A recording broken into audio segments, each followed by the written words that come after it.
저는 교회를 어렸을 때부터 다닌 사람은 아닙니다. 저희 아버님이 제가 19살, 20살 때 개종을 하셨으니까 그전에는 뭐 불교를 엄청 믿었던 분이에요. 근데 이제 그때 개종을 하셔서 제가 21살 때부터인가 교회를 다녔던 것 같아요. 근데 그래도 벌써 꽤 됐죠? 세월이 꽤 됐죠? 그죠? 근데 어렸을 때부터 교회 다닌 사람은 아닌데 그때 당시에 노건사님들이 쓰시던 제가 이해하지 못하는 어떤 목사를 부르는 지칭들이 있었어요. 별칭이라 그럴까요? 그런 게 있었어요. 여러분 들어보셨는지 모르겠는데 일부 예배 때 제가 물어보니까 들어본 분도 있고 못 들어본 분도 있어요. 목사를 지칭할 때 여러분 종님이라는 소리 들어봤어요? 들어보셨어요? 그럼 들어보신 분 있어요. 정말 종님 들어보셨어요? 손을 들어야 됩니까? 무슨 의사를 좀 표현해 주셔야지. 못 들어보셨어요? 저는 들어봤어요. 옛날에 나이 드신 권사님들이 우리 종님 이러시더라고요. 그분만 그랬는지. 또 목자라는 소리 들어보셨어요? 이건 다 동의하시네요. 그죠? 아니, 종이면 종이지, 종님은 뭐예요? 종이면 종이지, 마당새면 마당새지, 마당새님은 뭐예요? 그죠? 아마 이건 목사를 조금 존중하고 존경하는 의미에서 그렇게 썼던 것 같아요. 목자는 뭐예요? 그러면 여러분, 목자는요, 고대 유대인들에게 있어서 하나님의 이름을 부르지 못하니까 하나님의 이름을 대신해서 불렀던 게 목자예요. 그러니까 유대인들은 하나님을 부를 때 목자라는 말을 사용했는데 우리나라에서는 목자라 그래요. 외국에서는 저는 잘 모르겠어요. 제가 일본에 살 때 일본에서는 안 그랬던 것 같아요. 근데 우리나라는 목자라 그래요. 근데 정확하게 말하면 목사와 목자는 다릅니다. 목사는 설교하는 사람이 목사고요. 목자는 양무리를 지키는 사람, 보호하는 사람, 인도하는 사람이 목자예요.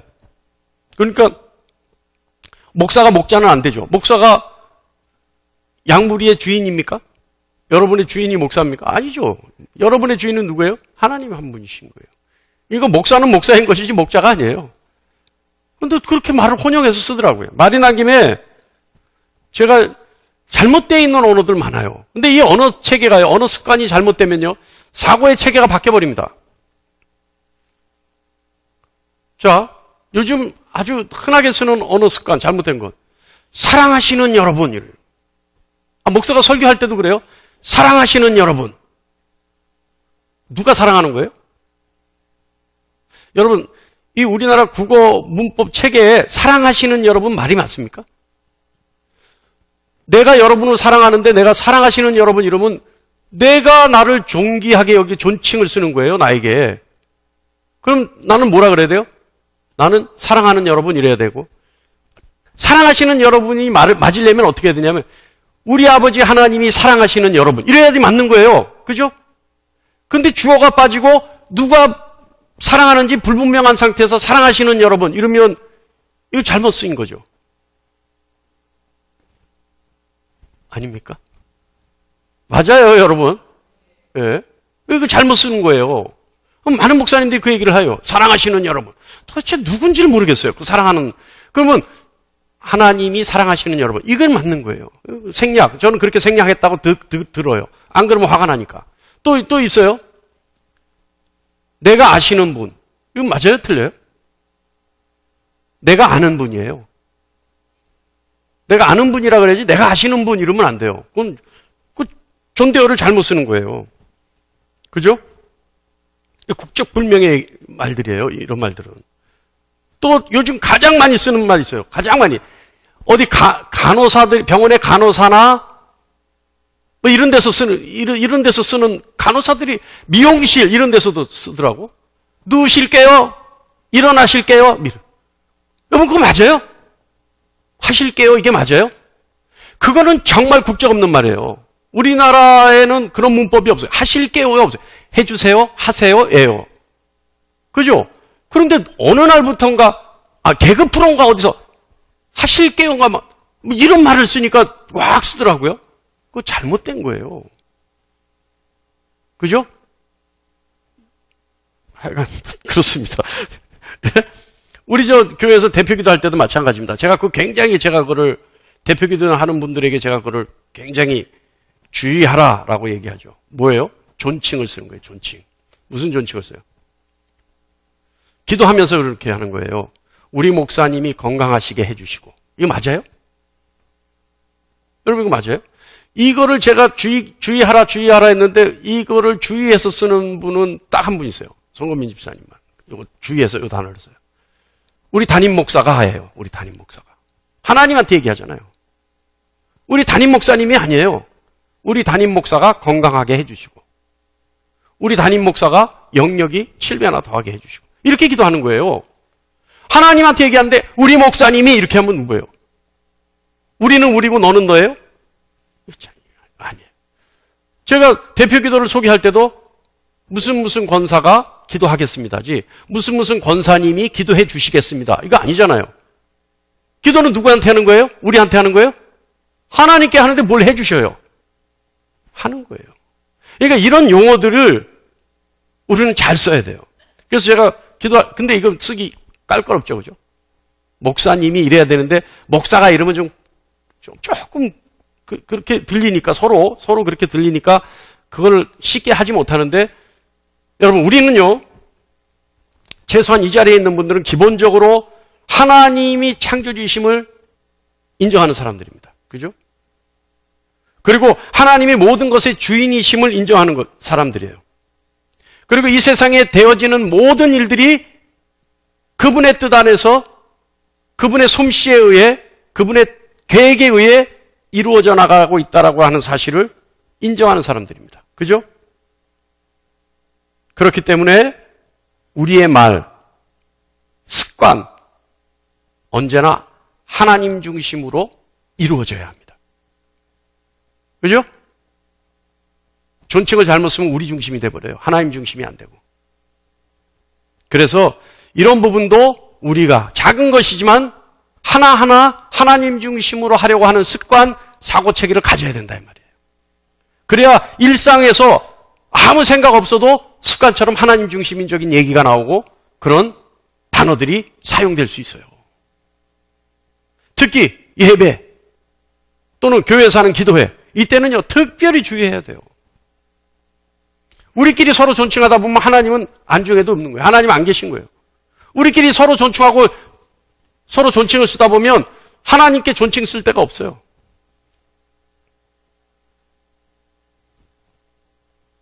정말 꼭 지킬 수 있는 여러분 되십시오. 할렐루야. 네. 저 그거 갖고 우리 담임 목사가 하게 해주시고 하게 해주시고 이렇게 한다고 해도 제가 보복을 하거나 미워하거나 절대 그렇지 않습니다. 그죠? 그렇게 하는 거예요. 우리가 우리나라 말은 존칭이 있잖아요. 존대어들이 있잖아요. 이걸 잘 쓸 줄 알아야 그런 게 있어요. 우리 이 한국말이 참 어려운데요. 이 존대어가 아랫 사람들끼리 윗사람에게 얘기할 때는 존대어를 쓰는 게 아니에요. 존대어를. 근데 아랫 사람들끼리 얘기하면서 윗사람에게 아랫 사람을 얘기하면서 존대어를 써요. 누구누구님이 아직 안 오셨는데요? 이래요. 그러니까 사장한테 과장이 아직 안 왔다는 말을 쉽게 얘기하면 사장님께 보고하는데 과장이 아직 안 왔다는 말을 무슨 과장님이 아직 안 오셨습니다. 이렇게 보고하는 거예요. 이건 잘못된 거예요. 무슨 과장은 아직 안 왔습니다. 이렇게 얘기하는 거예요. 사장님께 보고할 때는. 알고 계시죠? 예, 알고 계시죠? 그렇게 하는 거예요. 자, 오늘 하나님 허락하신 이 본문 말씀. 이 본문 말씀은요, 하나님 중심인 사고체계를 통해서, 하나님 중심인 사고체계 속에서 하나님에 대한 확고한 신뢰를 노래하는 시편의 말씀입니다. 이 오늘 본문의 시편 말씀처럼 하나님에 대한 신뢰를 표현하는 구절은 성경에서 그 예를 찾아보기 힘듭니다. 아주 기가 막히게 하나님을 신뢰해요. 그리고 이 시는요, 아주 간결해요. 그리고 아주 단순하게 쓰여져 있어요. 그런데 굉장히 강력하고 굉장히 아름답습니다. 이 시가. 이 시가 가지고 있는 하나님에 대한 전폭적인 신뢰, 그리고 미래에 대한 확신, 이것이 오늘을 사는 우리에게 힘과 용기, 또 우리의 삶의 대안이 되었으면 좋겠습니다. 오늘은요,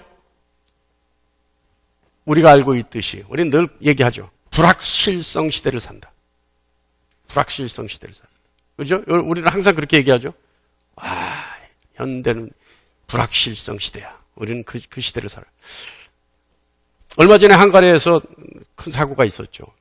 저는 그분들의 그 마지막 그 순간을 생각하면 막 가슴이 먹먹해요.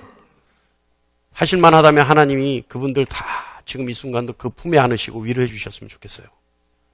그들이 하실만 하다면 하나님이 그들에게서 구원의 명분을 찾으시고 다 그들을 구원해 주셨으면 좋겠어요.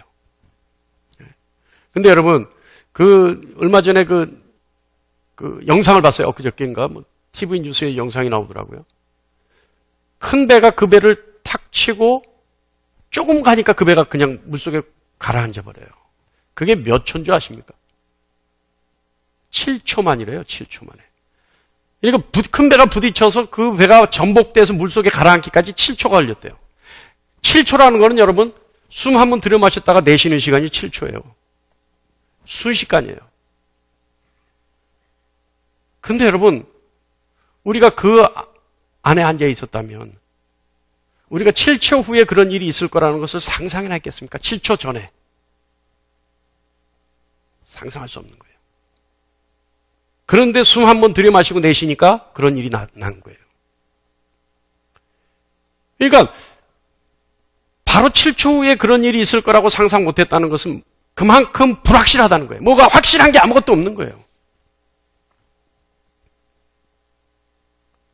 불확실하다는 것은 불완전하다는 겁니다. 여러분, 불완전한 것 비단 오늘만의 문제인가요? 아니에요. 우리는 아까도 얘기했지만 불확실성 시대를 살아가요. 그러니까 늘 불확실해요. 늘 불안해요. 늘 불완전해요. 우리가 어거스틴이라고 하는 사람이 시간에 대해서 정의하는 것이 있습니다. 그거 잠깐 생각해 보면요.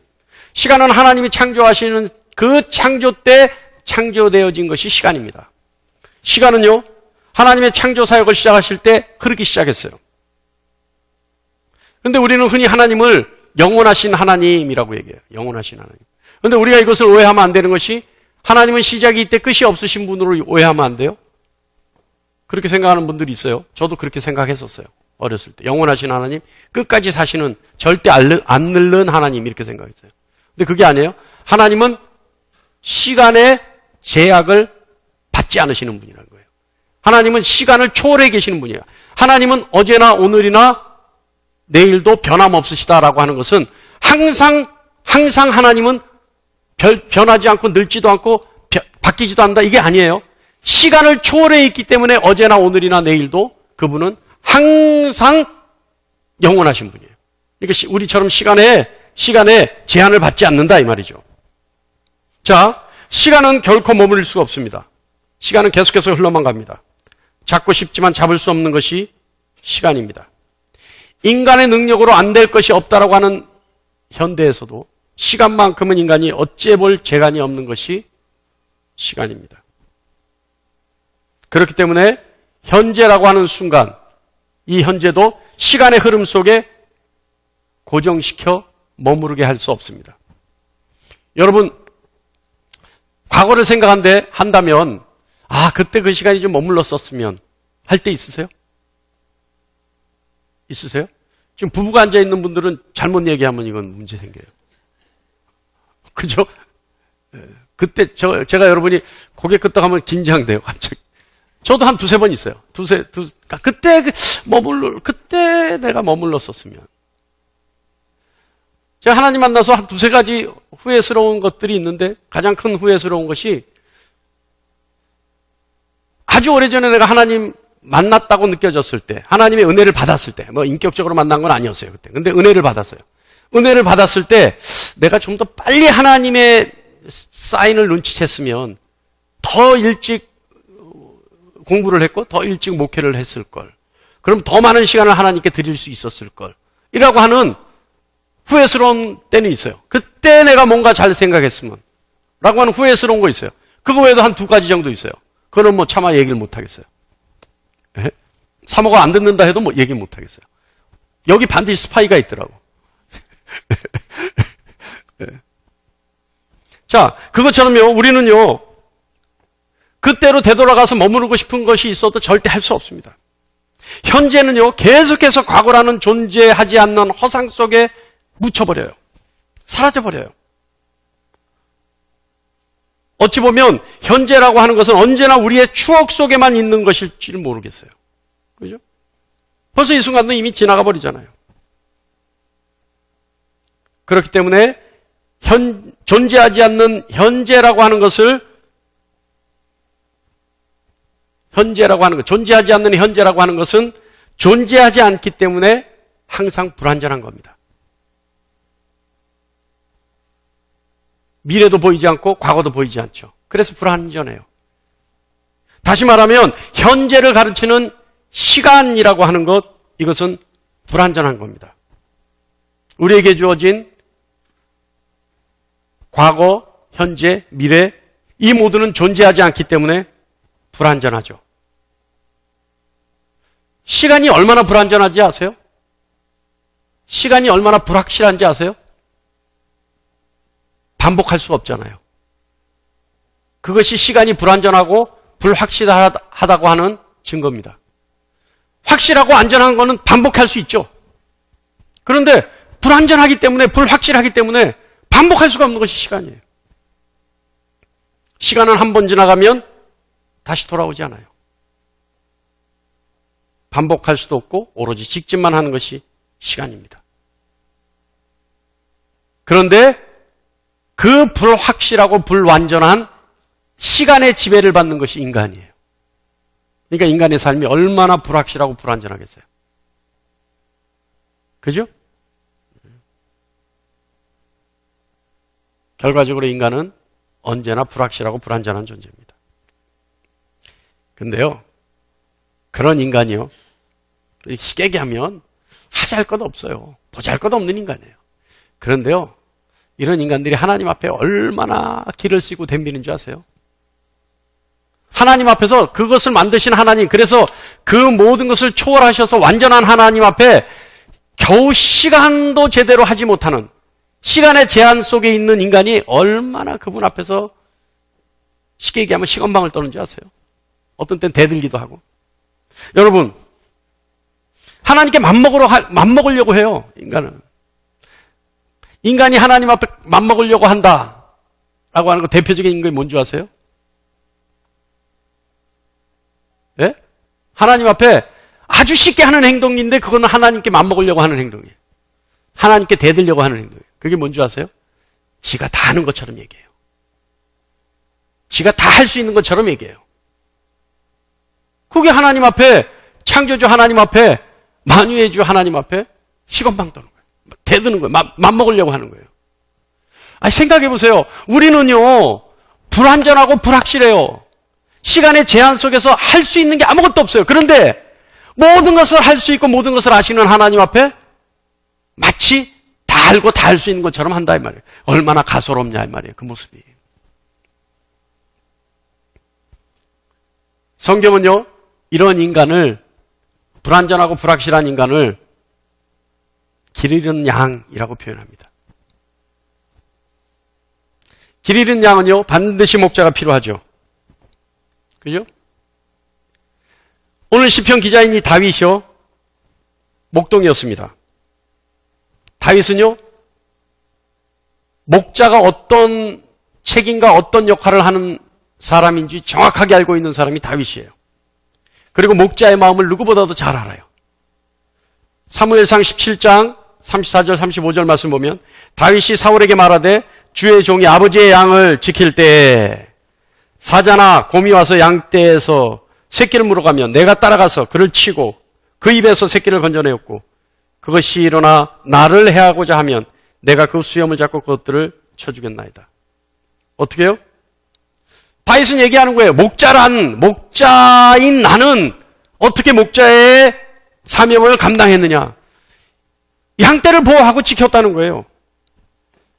양떼를 잃으면 끝까지 찾아가서 그것을 찾아왔다는 거예요. 그리고 내가 보호하는 양떼를 해치려고 하는 무리가 있다면 절대 내 양을 해치지 못하게 내가 쫓아냈다.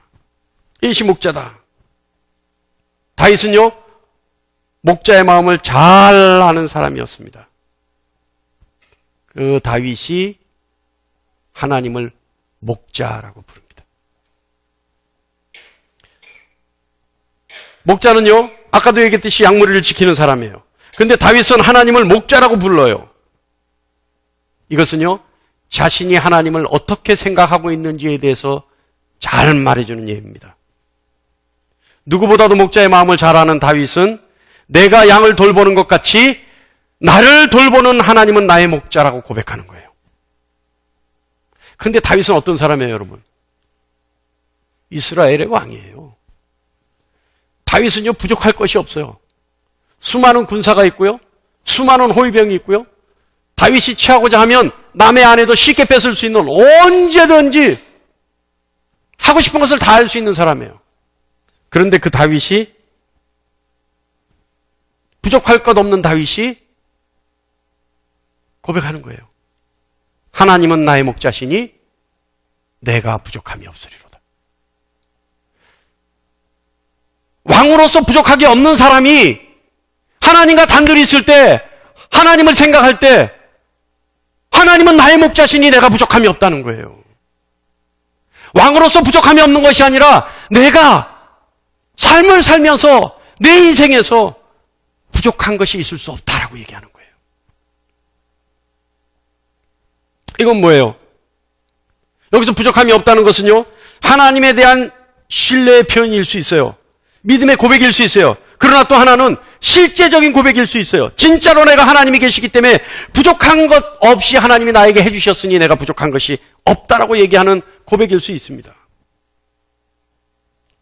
분명한 것은요, 다윗은 하나님에 대한 확고한 신뢰, 그것을 하나님께 드리고 목자이신 하나님은 다윗에게 전혀 부족함이 없게 해주신다는 거예요.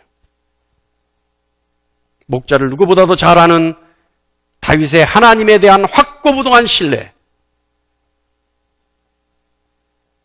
하나님은 나의 목자시니 내게 부족함이 없으리로다.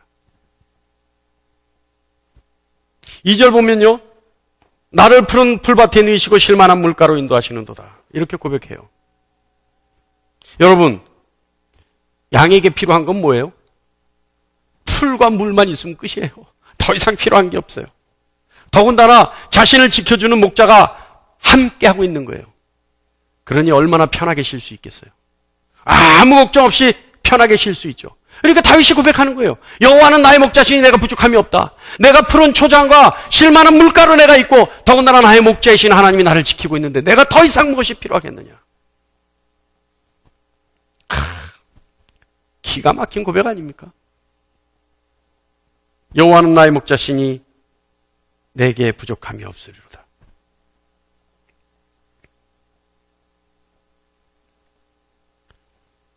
사랑하는 여러분, 우리는 알 수 있죠. 하나님이 나의 목자가 되신다는 것. 나와 하나님과 인격적인 관계를 말하는 것입니다.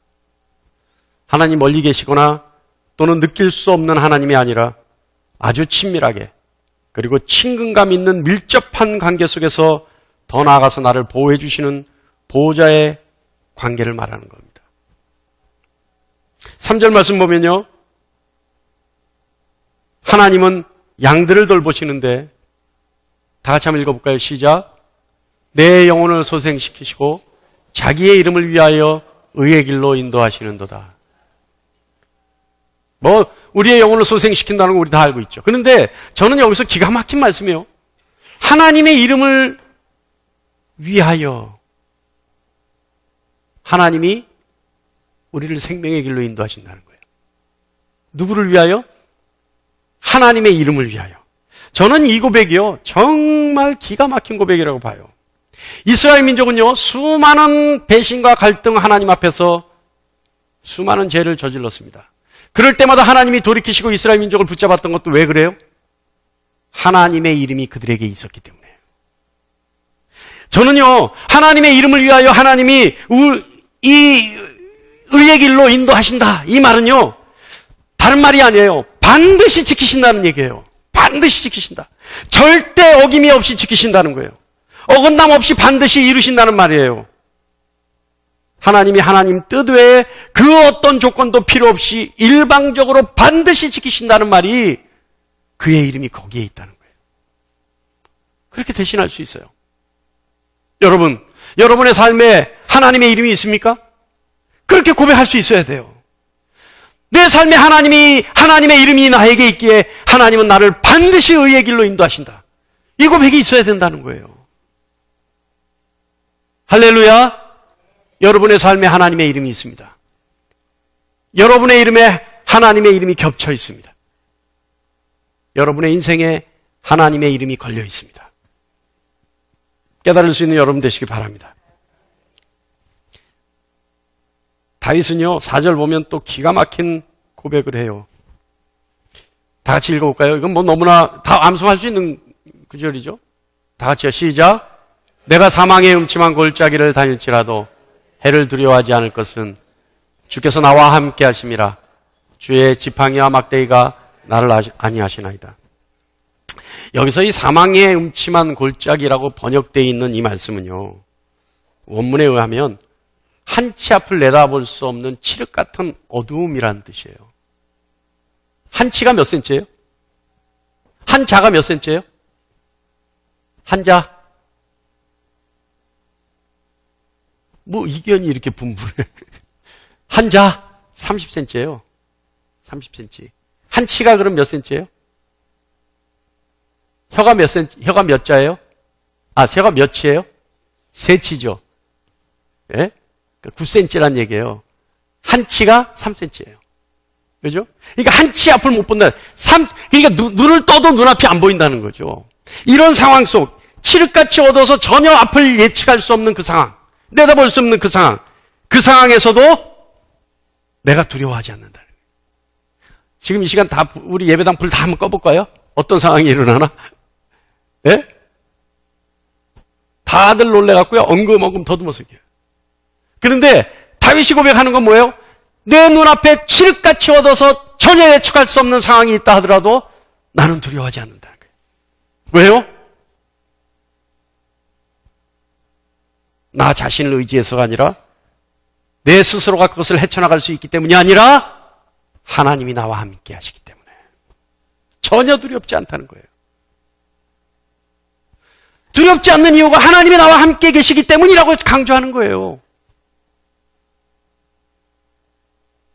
그런데 그분이 지팡이와 막대기로 그분의 능력으로 나를 지켜주신다는 거예요. 지팡이와 막대기가 차이점이 뭔지 아세요, 여러분? 목자는 지팡이와 막대기가 있어요. 목자 지팡이는 어떻게 생겼어요? 끝이 꼬부라져 있어요. 막대기는요, 들짐승이 왔을 때 막대기로 쳐서 쫓아내는 거고, 지팡이는 끝이 꼬부라져 있죠. 왜 꼬부라져 있어요? 집 나가는 양 목 걸어서 땡기려고 꼬부라져 있는 거예요.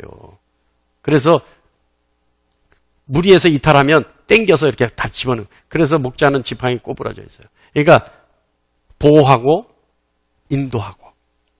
이거 때문에 목자가 두 가를 가지고 있는 거예요. 그러니까 그 능력 있는 목자를 나는 의지하고 나를 지켜주시고 인도하시기 때문에 내가 한치 앞을 내다볼 수 없는 칠흑 같은 어둠 속에 있다 하더라도 나는 걱정하지 않는다는 거예요. 두려워하지 않는다는 거예요. 여호와는 나의 목자라고 다윗은 고백합니다. 왕으로서 다윗은요, 모든 것이 보장되어 있어요. 자신에게 보장되어 있는 것, 모든 것, 그 어떤 것 부족함 없는 것, 더 바랄 것 없는 상황에서 그 모든 것은 불확실하다고 다윗은 얘기합니다. 그리고 그 불확실하다고 정의한 그 상황 속에서 자신이 확실하고 확고히 믿을 수 있는 것은 오로지 하나님 한 분이시라고 얘기하는 거예요. 그래서 다윗은 이 시를 쓰는 겁니다. 이 시를 썼을 때 다윗이 어떤 형편인지 우리는 알 필요 없어요. 다만 다윗의 인생 전반에 걸쳐서 다윗은 하나님을 나의 목자라고 얘기했어요. 그리고 그분 때문에 내가 부족함이 없다. 내가 사망의 음침한 골짜기라도 해를 두려워하지 않은 것은 그분이 나와 함께 하시고 그분이 나를 안위하시기 때문이다. 이렇게 얘기했다는 겁니다. 근데 다윗은 현재 상황만 가지고 얘기하지 않아요. 미래의 상황조차도 하나님께 확고한 신뢰를 보여드립니다. 저는요, 이 시편 23편 말씀에 5절, 6절 이 말씀이요, 읽을 때마다 통쾌해요. 한번 보죠. 5절, 6절에 내 원수라고 얘기합니다. 내 원수. 다 같이 한번 읽어볼까요? 우리 시작. 주께서 내 원수의 목전에서 내게 상을 치러주시고 기름을 내 머리에 부으셨으니 내 잔이 넘치나이다. 내 평생의 선하심과 인자하심이 반드시 나를 따르리니 내가 여호와의 집에 영원히 살리로다. 이 말씀 믿으면 그냥 오늘 주님 오셨으면 좋겠어요. 그죠? 더 이상 바랄 것이 뭐 있습니까? 그냥 빨리 오셨으면 좋겠어요. 여기서 혹시 주님 좀 더 있다가 오세요 하시는 분 있으세요? 네? 오셨으면 좋겠어요. 여긴 다 뭐 주님 오셨으면 좋겠어요. 예? 그런데 여기서 얘기하는 내 원수, 여러분, 누구를 얘기할까요? 여긴 다예요. 내가 한 치 앞을 내다볼 수 없게 만드는 모든 상황과 조건, 그리고 그 존재들, 다 내 원수예요. 나에게 두려움을 주는, 그죠? 나를 해하고자 하는 모든 것, 이거 다 나의 원수예요. 나를 두려워 떨게 만드는 모든 존재, 내가 더 이상 앞으로 나가지 못하게 하는 모든 것들, 깜깜한 현실, 눈앞을 알 수 없는 미래, 7초 앞을 내다볼 수 없는 이 불확실성 시대 모든 것, 이거 내 원수예요. 그런데 이런 원수 앞에 나의 목자는 내 편이 되어주신다는 얘기예요. 그래서 이 모든 상황을 몰아간 그 주체, 원인들, 그 원수들 앞에 보란듯이 나에게 승리의 기름을 부어주신다는 겁니다. 통쾌하지 않아요, 여러분? 통쾌하지 않아요? 나에게 인정해 주시고 나에게 상을 베풀어 주신다는 거예요. 얼마나 통쾌해요. 나를 이때까지 괴롭혔던, 나를 못살게 굴었던, 나에게 힘들게 했던, 내가 눌려서 꼼짝 못하게 했던, 나를 두렵게 했던 모든 존재가 그것을 능히 감당하는 분이 그 존재들 앞에서 나에게 머리에 기름을 부으신다는 겁니다. 인정해 주신다는 거예요. 이게 뭐냐면요, 하나님의 것이라고, 이것은 내 것이라고 선포해 주신다는 얘기예요. 그러니까 너희들 얘 앞에서 까부지 말라는 얘기예요. 내 것인데, 나에게 속한 것인데 함부로 너희가 대하지 말아라는 뜻이에요. 여러분, 나의 원수는 하나님의 원수죠. 나와 하나님이 함께 한다면 나의 원수는 하나님의 원수입니다. 근데요, 기가 막힌 것은요, 하나님이 나의 원수를 보복해 주신다는 게 아니에요. 하나님이 나의 원수를 하나님이 대신 가서 싸워주신다는 게 아니에요. 왜 그게 아니겠어요? 하나님이 대신 가서 싸워줄 정도면 걔도 힘이 막강할 거 아니에요. 근데 하나님이 나의 원수는 눈에도 없다는 얘기예요. 신경도 안 쓴다는 얘기예요. 하나님이 나의 원수 따위는 염두에도 없다는 얘기예요. 그냥 보기만 하라는 거예요. 뭐를? 나의 원수 앞에서 하나님이 나에게 기름 부어주시는 거를. 그것만으로도 내 원수는 어떻게 해요? 두려워 떨며 사방으로 흩어지고 한 길로 왔다 7길로 도망가고 묶임을 받고 떠나가는 역사가 일어나는 거예요. 여러분, 그 하나님이 보란듯이 내 원수의 목전에서 내 상을 차려주시고 내 머리에 기름 부으시고 내 잔에 은혜를 넘치게 부어주신다는 얘기입니다. 할렐루야. 통쾌하지 않아요? 통쾌하지 않아요? 나를 대신해서 가서 때려주는 것보다요, 싸우는 데 와서 얘가 맞아 하는 게 더 통쾌해요. 네? 더 기분 좋아요. 그리고 나에게 상 주는 것, 막 구구절절히 뭘 설명이 필요하겠습니까? 6절 말씀 보면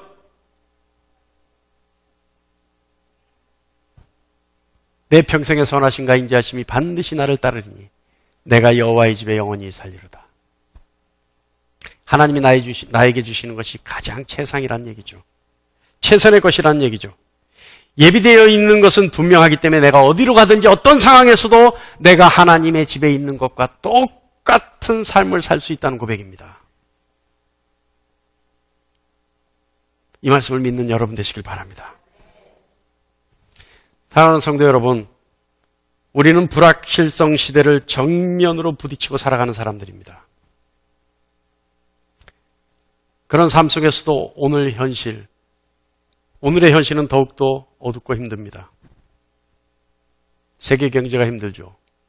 특별히 우리나라 경제는 앞을 예측할 수 없습니다.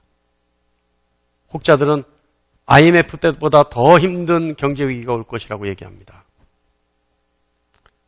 어렵다는 말이요, 우리 입에 거머리처럼 붙어 있어요. 뛸래야 뛸 수 없이 우리는 어렵다 얘기해요. 이 어려운 상황들이 우리의 삶을, 우리 주위를 휘감고 둘러싸있다 하더라도 우리가 이 상황 속에 취할 수 있는 것이 뭡니까? 오로지 하나님을 향한 신뢰, 이것 아닐까요? 신실하신 하나님을 향한 확고한 신뢰, 그리고 고백, 이것 아닐까요?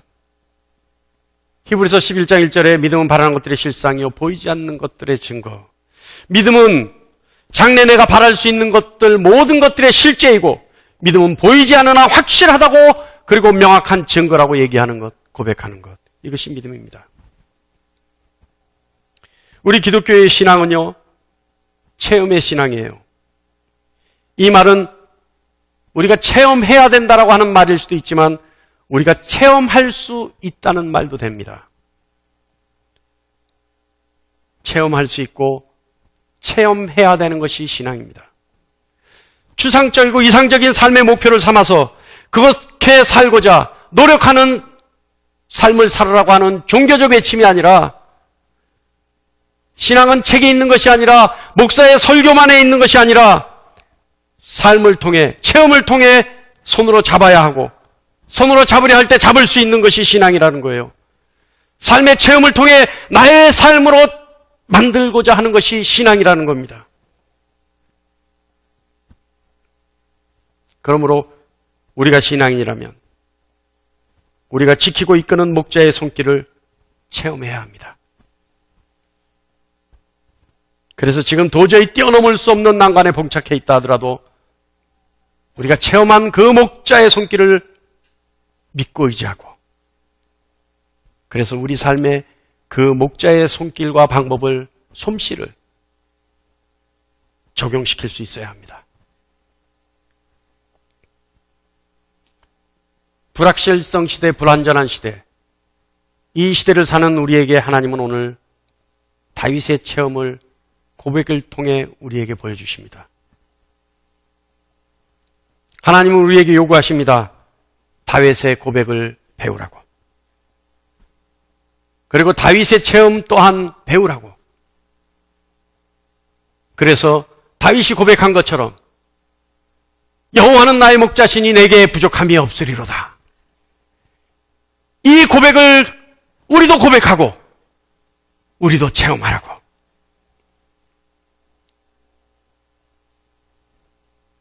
다윗이 고백하는 목자는 이스라엘이 가장 오래된 하나님을 부르는 별명입니다.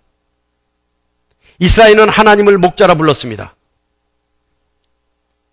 그러나 그 별명은 아무런 의미가 없는 별명이 아니라 목축을 하는 이스라엘 민족들이 수많은 세월 동안 삶을 통해 가장 신뢰하는 인물은 목자라는 사실을 깨닫고 하나님을 목자라고 표현하고 불렀던 겁니다. 오늘 다윗의 이 고백을 우리의 것으로 삼고자 하는 여러분, 이 시간 여러분, 우리 다 같이 한번 고백해 보시기 바랍니다. 여호와는 나의 목자시니 내게 부족함이 없으리로다. 안 하세요? 다 같이 시작.